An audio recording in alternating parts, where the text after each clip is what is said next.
ہم کون سے اعتراض کرنے والے؟ بھائی واقعی اسی طرح ہوتا. فرشتوں سے کہا مجھ کو بتاؤ, آدم سے کہا ان کو بتاؤ. پروردگار یہ کیوں نہیں کہتا فرشتوں سے کہ آدم کو نام بتاؤ؟ کہا کہ مادی دنیا کے پیکروں کو پیغام دے رہے ہیں. فرشتے وہ نہیں جو خلیفۃ اللہ کو پڑھائے, خلیفۃ اللہ وہ ہے جو فرشتوں کو پڑھائے.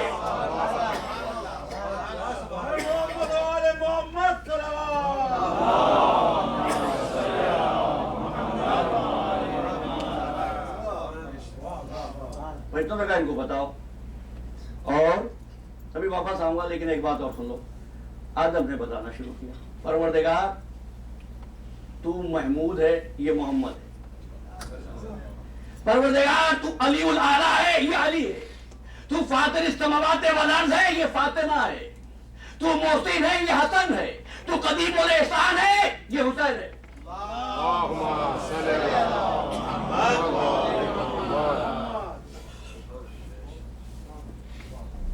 پوچھا کیا تھا آدم سے؟ ان کے نام بتا دو. آدم نے کیا بتایا؟ تو محمود, یہ محمد. تو علی الاعلیٰ, یہ علی. تو فاطر السماوات والارض, یہ فاطمہ. تو محسن, یہ حسن. تو قدیم الاحسان, یہ حسین. بھائی آدم ان کے نام بتا دیتے. بھائی کیا کروں, اس عالم تک اس کو الفاظ میں لانا اور الفاظ میں آپ کو آسان کر کے بتانا بہت مشکل ہے. آدم نے دلیل یہ قائم کی کہ میں نے پنجتن کے تعارف کے لیے پروردگار کو وسیلہ بنا لیا ہے. اس کو وسیلہ بنایا پروردگار کو. ایک دن انہی فرشتوں کو تعارف کرایا پنجتن کا. بھئی آج بھی فرشتوں کو بتانا تھا نا. کہنے لگا ہم فاطمہ تو و ابوہا و بالوہا و بنوہا.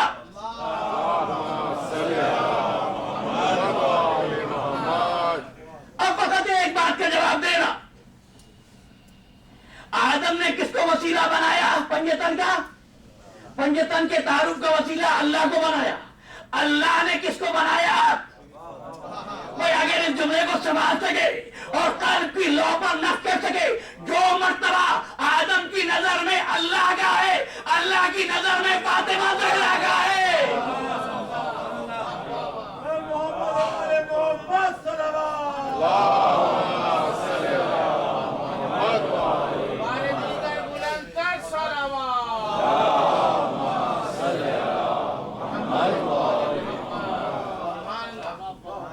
ہو گیا, تعارف ہو گیا. اب میں نہیں سمجھتا کہ آج کی گفتگو میں انکار کرنے والے تک بھی پہنچ سکوں گا, لیکن کل انشاءاللہ ضرور. آج تو کہنا یہ ہے کہ اب یہ جو بحث ہوئی اتنی دیر, یہ مقابلہ ہوا علمی, حکم کیا تھا؟ جیسے روح ڈالو تم فوراً سجدے میں گرنا. پروردگار تو نے حکم دیا فرشتوں کو جو معصوم بھی ہیں, تیرے حکم کی تعمیل کرتے ہیں, فوراً تو سجدہ نہیں کیا. آواز قدرت آئی مجھ سے کیوں الجھتا ہے, خود ان سے پوچھ لے. فرشتوں نے کہا دیکھ حکم یہ تھا جیسے ہی آدم میں روح آئے, آدم کو زندگی ملے, تم سجدہ کرنا. ہم نے دیکھا جب آدم نے پنجتن کے نام بتا دیے ہم نے سجدہ کر لیا. ہماری نظر میں زندگی نام ہے پنجتن کو پہچاننے کا.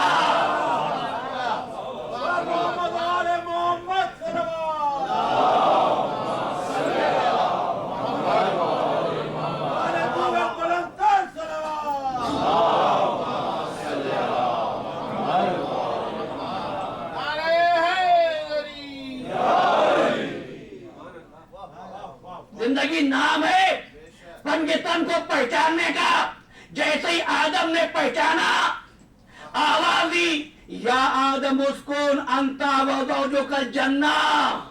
اے آدم تو اور تیری بیوی دونوں جنت میں رہو, جہاں سے جو چیز آئے جی چاہے کھاؤ پیو جہاں چاہو. ولا تقربا هذه الشجرة, بس اس شجر کے پاس نہ جانا. بات سمجھے؟